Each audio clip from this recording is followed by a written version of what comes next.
नमस्कार, अनादि विशेष देख रहे हैं आप। मैं हूं आपके साथ अस्मिता। आज बात करेंगे पर्यावरण से ही जीवन।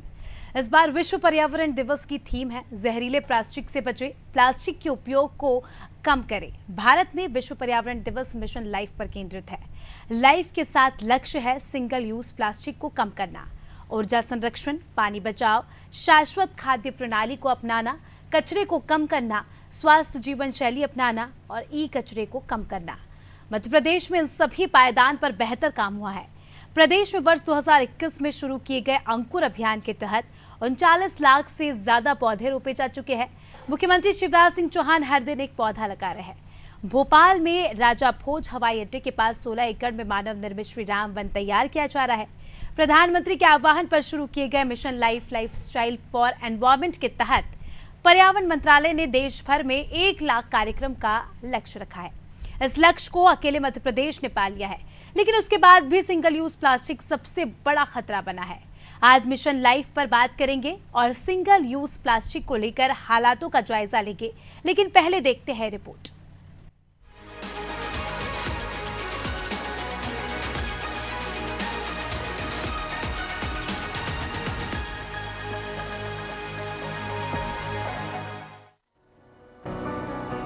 मध्य प्रदेश में विश्व पर्यावरण दिवस मिशन लाइफ पर केंद्रित रहेगा।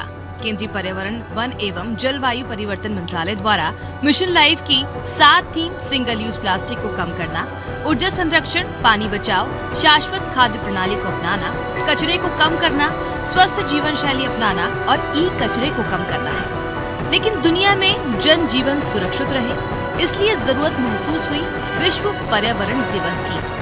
हर साल आज की ही तारीख यानी 5 जून को विश्व पर्यावरण दिवस मनाया जाता है, जिसका उद्देश्य दुनिया में लगातार बढ़ रहे प्रदूषण और प्रकृति को हो रहे नुकसान पर लगाम लगाना है। हमारे पर्यावरण को सुरक्षित और संरक्षित रखने के लिहाज से विश्व पर्यावरण दिवस पर हर साल एक खास थीम रखी जाती है। ऐसे में साल की थीम है सॉल्यूशंस टू प्लास्टिक पॉल्यूशन, यानी आधुनिकता के इस दौर में हमें और हमारी प्रकृति को प्लास्टिक प्रदूषण से हो रहे नुकसान पर केंद्रित करना है। मौजूदा वक्त की बात की जाए तो भारत सहित कई अन्य देशों ने भी सिंगल यूज प्लास्टिक को पूरी तरह से प्रतिबंधित कर दिया है। बावजूद इसके हमें इस तरह के प्लास्टिक बाजारों में आसानी से नजर आ जाते हैं। आज से करीब 116 साल पहले हुए प्लास्टिक की इस खोज ने हमारी संपूर्ण जगत के अस्तित्व को ही खतरे में डाल दिया है।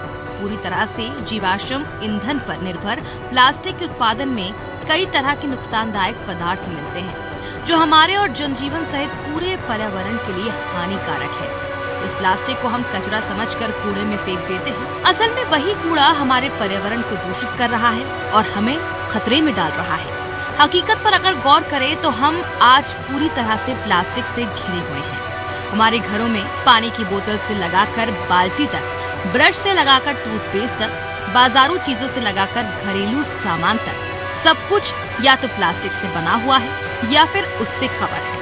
हालांकि इनमें से कुछ प्लास्टिक जरूर रिसाइकिल हो जाते हैं, मगर कुछ हमें और हमारे पर्यावरण को नुकसान पहुंचाता है। आज इसी प्लास्टिक को दूर करने का हम सब मिलकर संकल्प लेंगे। ब्यूरो रिपोर्ट, अनादि टीवी।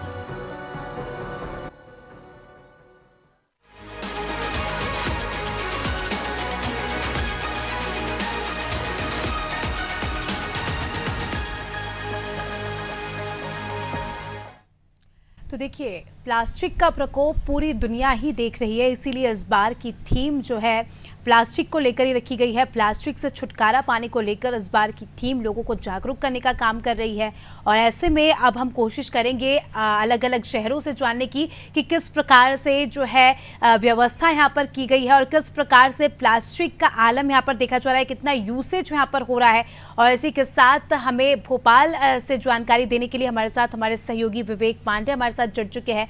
विवेक, आज विश्व पर्यावरण दिवस है, बात करें मध्य प्रदेश की और खासकर राजधानी भोपाल की, तो शिवराज सरकार ने बहुत कोशिश की है पर्यावरण संरक्षण की। अलग अलग कदम उठाए गए, अलग अलग अभियान पर्यावरण को संरक्षित करने के लिए बनाए गए हैं। मगर अगर बात करें सबसे विशेष चीज़ की, सबसे विशेष समस्या की, जो सबसे बड़ी समस्या के तौर पर उभर कर सामने आ रही है, वो है प्लास्टिक मैनेजमेंट। बात करें राजधानी भोपाल की, तो राजधानी भोपाल में किस तरह से प्लास्टिक मैनेजमेंट हो रहा है? देखिए, इन्वायरमेंटल जो चेंज है वो इस दौर में इस कदर गुजर रहा है कि प्लास्टिक एक रूटीन लाइफस्टाइल का हिस्सा बन गया है। आम इंसान के जीवन में बगैर प्लास्टिक की चीजों की, उसे अगर किसी चीज को कैरी करना है तो प्लास्टिक की पॉलिथीन से लेकर अगर कुछ खरीद के लेके आना है तो भी प्लास्टिक की पॉलिथीन मिलती है आसानी से।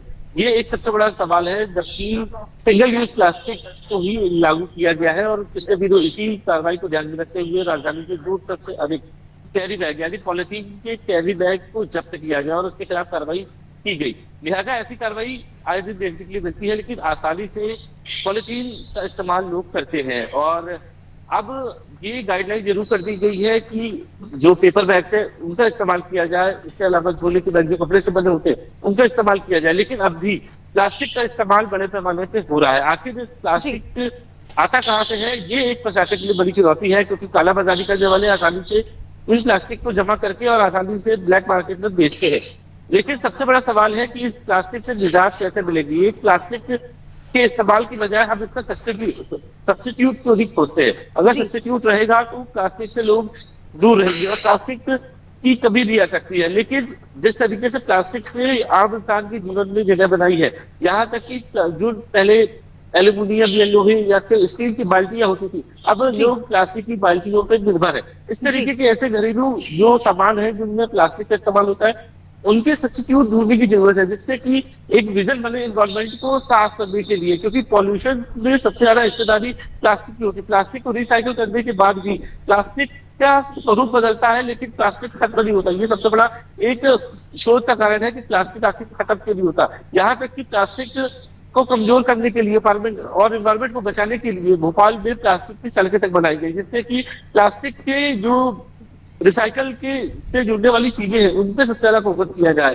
और यहाँ तक कि नगर निगम ने भी एक अभियान चलाया है। नगर निगम ने ये अभियान इसलिए चलाया है कि जो प्लास्टिक के जो बैग से या प्लास्टिक की चीजें हैं उनको अलग रखा जाए। जो कचरा सेग्रीगेशन में दिक्कत आती है, क्योंकि एक साथ सभी कचरे तो अगर रिसाइकिल किया जाए तो उसमें सबसे ज्यादा मुसीबत आती है। इसलिए प्लास्टिक को एक अलग तरीके से स्टोर करने के लिए व्यवस्था बनाई गई है। लेकिन देखा जाता है कि प्लास्टिक का मैनेजमेंट सही तरीके से होना बहुत जरूरी है, क्योंकि अगर कोई अभियान चलाती भी है सरकार, रोक लगाती भी है, मगर फिर भी जो प्लास्टिक जो यूज हो रहा है, जो लोग कचरे में फेंक रहे हैं, उसका मैनेजमेंट अगर प्रॉपर हो तो काफी ज्यादा समस्या का हल यहाँ पर हो सकता है। चलिए, आपका बहुत बहुत शुक्रिया हमारे साथ जुड़ने के लिए और तमाम जानकारी हमारे दर्शकों तक साझा करने के लिए। तो देखिए, आपको सीधे जानकारी दी राजधानी भोपाल से, जहां पर अलग अलग अभियान सरकार चला रही है, मगर फिर भी देखा जा रहा है कुछ दिनों पहले ही प्लास्टिक बैन को लेकर यहाँ पर खबर भी आई थी, मगर फिर भी ज़मीनी स्तर पर कितना उसका जो है प्रभाव पड़ा, ये सब देख रहे हैं। आज भी धड़ल्ले से प्लास्टिक की पॉलिथीन, सिंगल यूज़ प्लास्टिक और प्लास्टिक के तमाम चीज़ें जिन पर बैन लगा था वो भी अभी तक चल रही है। तो ये बड़ा सवाल भी है, साथ ही जागरूकता की कमी के कारण भी हम कह सकते हैं कि उपभोक्ता को भी जागरूक होना चाहिए कि वो प्लास्टिक बैग्स ना यूज़ करे या सिंगल यूज़ प्लास्टिक का इस्तेमाल ना करे, जिससे पर्यावरण को बचाया जा सके। तो कुल मिलाकर हम ये कह सकते हैं कि शासन के अधिकारी और आम जनता, साथ ही साथ विक्रेताओं को भी इस बात का ध्यान रखना चाहिए कि कम से कम प्लास्टिक का उपयोग किया जा सके। अगर ये तीनों लेवल साथ में मिलकर काम करेंगे तो आने वाले समय में हम कह सकते हैं कि हम प्लास्टिक फ्री हमारे प्रदेश को ही नहीं बल्कि पूरे देश और दुनिया को प्लास्टिक फ्री कर सकते हैं। हालांकि पूरी तरीके से प्लास्टिक फ्री होना यहाँ पर हम देख सकते हैं कि वास्तविक तौर पर नहीं है, मगर जितना कम से कम हम इस्तेमाल करें प्लास्टिक का, उतना हमारे आने वाले भविष्य के लिए बेहतर है, क्योंकि पूरी दुनिया जो है प्लास्टिक से हम कह सकते हैं कवर हो चुकी है। प्लास्टिक एक ऐसा कचरा होता है जो ज़मीन में मिलता नहीं, नष्ट नहीं होता, और वो जिस रूप में रहता है उसी रूप में जो है विराजमान रहता है। तो ऐसे में काफ़ी ज़्यादा समस्या आ जाती है। लोग अक्सर कूड़े के ढेर में प्लास्टिक की पन्नियाँ, बटलों को फेंक देते हैं, जिससे पानी, जब बारिश होती है तो पानी भी ज़मीन के अंदर जा नहीं पाता और काफ़ी ज़्यादा समस्याएं जो है प्लास्टिक को लेकर आ जाती है। चलिए, अब रायपुर के क्या हाल है ये जानने की कोशिश करेंगे। तो रायपुर से हमारी सहयोगी करिश्मा सोनी हमारे साथ जुड़ चुकी है। करिश्मा, आज पर्यावरण दिवस है। पर्यावरण दिवस को लेकर हर साल अलग अलग थीम होती है। इस बार प्लास्टिक की थीम विशेषकर जो है उठाई गई है, प्लास्टिक का मुद्दा उठाया गया है। देखा जा रहा है सबसे बड़ी समस्या आज के समय में, सबसे बड़ी समस्या जो पर्यावरण को नुकसान नुकसान पहुंचा रही है प्लास्टिक, उसे माना जाता है। बात करें छत्तीसगढ़ की, तो छत्तीसगढ़ में प्लास्टिक मैनेजमेंट को लेकर क्या कुछ चीजें की गई है और लोग कितने जागरूक हैं प्लास्टिक का उपयोग ना करने को लेकर? जी, साफ तौर पर देखा जा सकता है कि प्लास्टिक अब तक का सबसे बड़ा मुद्दा बन चुका है पर्यावरण के। अगर देखा जाए तो काफी ज्यादा पर्यावरण को नुकसान करता है प्लास्टिक, और प्लास्टिक ऐसा पदार्थ है जो कि डिकम्पोज कभी नहीं होता, भले ही कितने भी साल बीत जाए। ऐसे में अगर छत्तीसगढ़ की बात करें तो छत्तीसगढ़ सरकार द्वारा कई सारे योजनाएं जो है वो चलाई जा रही है। अगर मैं स्वच्छ भारत अभियान की बात करूं तो इसके अंतर्गत देखा जा सकता है कि सरगुजा संभाग में ऐसी मशीनें इम्प्लांट की गई हैं जो काफी जल्दी रिसाइकल करती है, और ऐसे में जितनी भी स्व सहायता समूह की महिलाएं हैं वो इसमें जुड़ी हुई हैं। वो जगह जगह से जो प्लास्टिक का कचरा निकलता है उसे नीले और हरे बाल्टी में जो है अलग करती हैं। उसके पश्चात देखा जा सकता है उस कचरे को जो है एक प्रोसेस के थ्रू गुजारा जाता है और उसे रिसाइकल किया जाता है। तो यहाँ पर देखा जा सकता है कि छत्तीसगढ़ सरकार किस कदर जो है प्लास्टिक को लेकर काफी ज्यादा अवेयर है और ये सारे प्रोग्राम चला रही है। और साथ ही में प्लास्टिक की बात करें तो पर्यावरण को दूषित करने वाली कई ऐसी और भी चीजें हैं प्लास्टिक के विपरीत भी देखा जा सकता है। जैसे कि अभी लोग जो है इलेक्ट्रिक गाड़ियों का काफी ज्यादा प्रचलन चल रहा है, जिसमें लोग कहते हैं कि उनसे ज्यादा जो है प्रदूषण नहीं होता, पर ये बिल्कुल गलत बात है। अगर साफ तौर पर देखा जाए तो जितना पेट्रोल गाड़ी से प्रदूषण होता है उतना इलेक्ट्रिक गाड़ी से भी होता है, क्योंकि इलेक्ट्रिक गाड़ी के उत्पादन के लिए भी इलेक्ट्रिसिटी की जरूरत पड़ती है और उसमें फ्यूल कोल जो है काफी ज्यादा मात्रा में जलते हैं, जिसकी वजह से पर्यावरण को अल्टीमेटली नुकसान ही हो रहा है। तो कई सारे मुद्दे हैं पर्यावरण दिवस पर जो छत्तीसगढ़ सरकार द्वारा किए गए, और साथ ही में पौधारोपण की भी बहुत बड़ी क्या कहते हैं योजना जो है यहाँ पर बनाई गई। जितने भी आत्मानंद स्कूल के बच्चे हैं वो आज पर्यावरण दिवस पर जो है 11,070 पौधे पूरे स्कूलों में लगाने वाले, अलग अलग प्रकार के पेड़ उगाने वाले हैं, क्योंकि पर्यावरण दिवस है और ये जो शुरुआत है वो बच्चों से ही होगी। और साथ में उन सभी को बताया जाएगा कि किस कदर पर्यावरण की ओर जो है अपनी एक समर्थन मूल्य देना चाहिए और साथ ही में कैसे समर्थन करना चाहिए पर्यावरण को साफ रखने के लिए। जी करिश्मा, यहाँ पर देखा जा रहा है, अगर हम बात करें पर्यावरण संरक्षण की या प्लास्टिक मैनेजमेंट की, ये काम केवल एक व्यक्ति के करने से नहीं होते हैं, या हम ऐसा कहें कि सरकार ही सिर्फ इसको लेकर अभियान चलाए या सरकार द्वारा ही कोशिश की जाए तो ये चीज़ पॉसिबल नहीं है। जब हम इस प्रकार की बातें करते हैं पर्यावरण संरक्षण की और आदि चीज़ों की, तो उसमें ये ज़रूरी हो जाता है कि सभी वर्गों का सहयोग हो, चाहे विक्रेता हो, आम जनता हो, सरकार हो, तीनों वर्गों को साथ मिलकर काम करना पड़ता है। बात करें छत्तीसगढ़ की, तो छत्तीसगढ़ की जनता इन चीज़ों को लेकर कितनी जागरूक नजर आती है?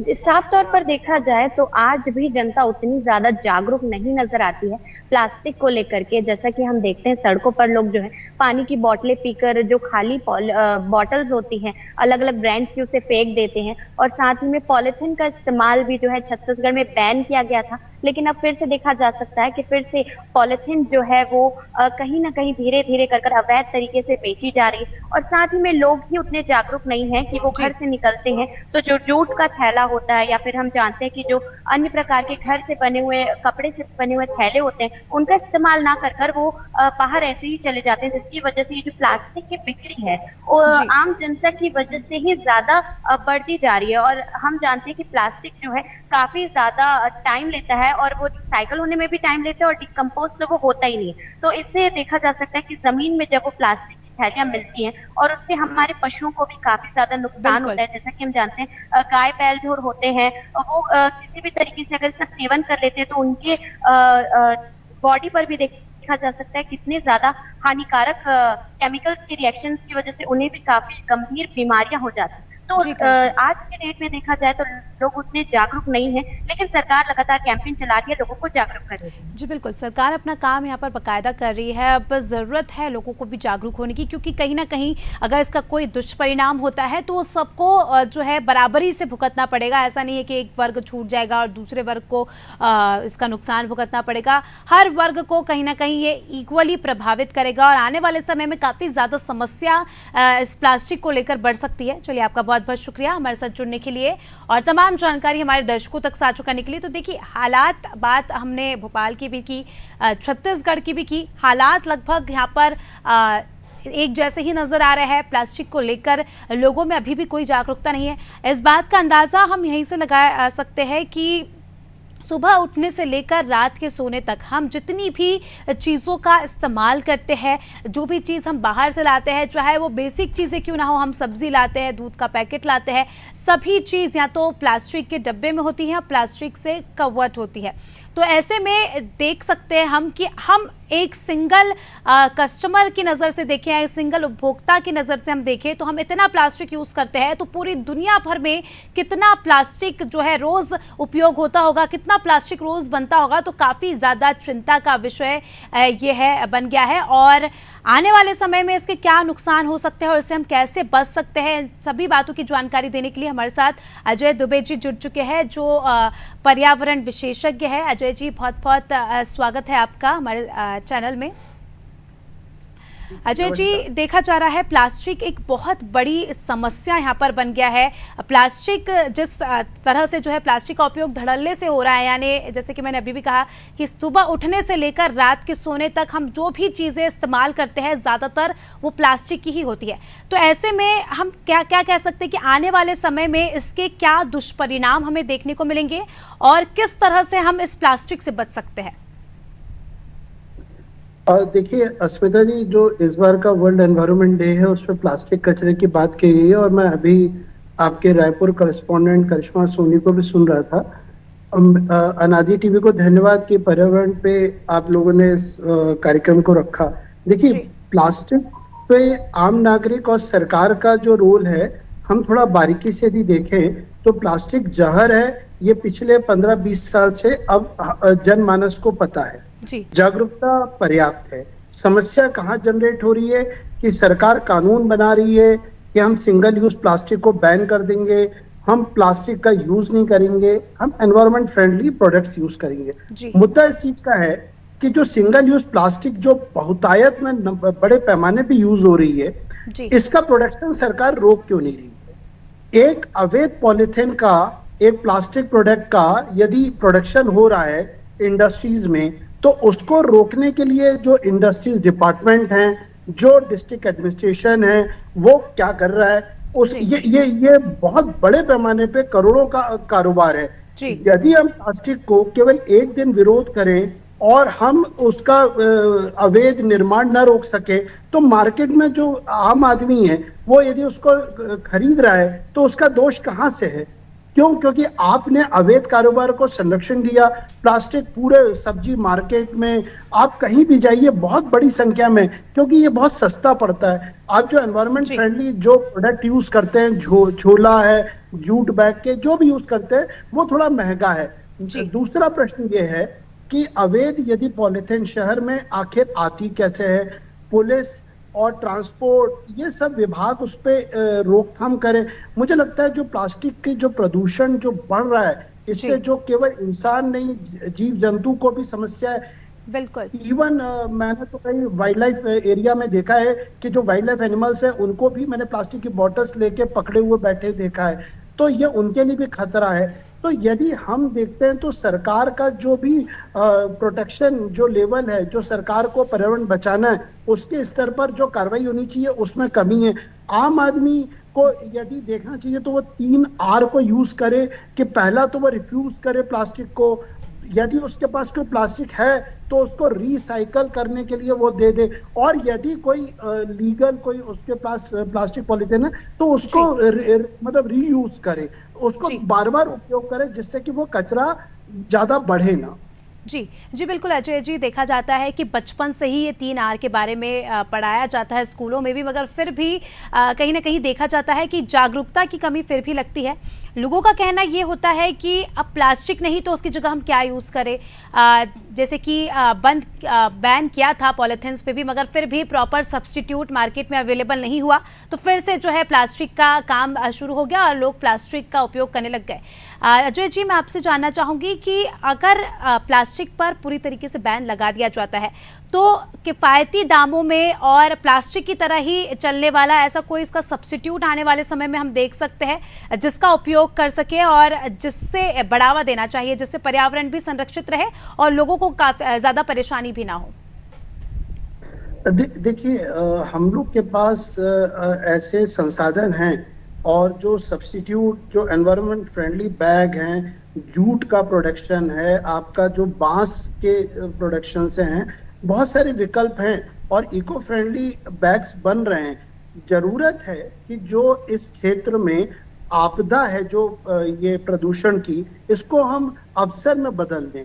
हम जी। वैकल्पिक तौर पर सेल्फ हेल्प ग्रुप जो महिलाओं के हैं, हम उनको रोजगार दें। हम बेरोजगार जो युवा हैं उनको रोजगार देने के लिए एनवायरनमेंट फ्रेंडली बैग्स को प्रमोट करें। हमारी इतनी बड़ी आबादी है कि हम उसकी मांग को पूर्ति करने में निश्चित तौर पर बहुत बड़ा समय लगेगा। ये लोगों के लिए एक अवसर है कि वो न केवल पर्यावरण का संरक्षण करें और जो पहले की व्यवस्था थी उसको हम दोबारा फॉलो करें, और हम जो एनवायरनमेंट फ्रेंडली जो प्रोडक्शंस हैं, बहुत सारी चीजें हैं जिनका उपयोग करके हम मार्केट में जो जरूरत है, जो विकल्प है, जो समाधान है, हम उसको उपलब्ध करा सकते हैं। प्लास्टिक को लेकिन हम बायकॉट करें, और इस बायकॉट करने के लिए जो सरकार हर बार कहती है, सबसे पहले वो शहर में, मार्केट में, नगर निगम के जरिए, जिला प्रशासन के जरिए पॉलिथीन का प्रवेश रोके।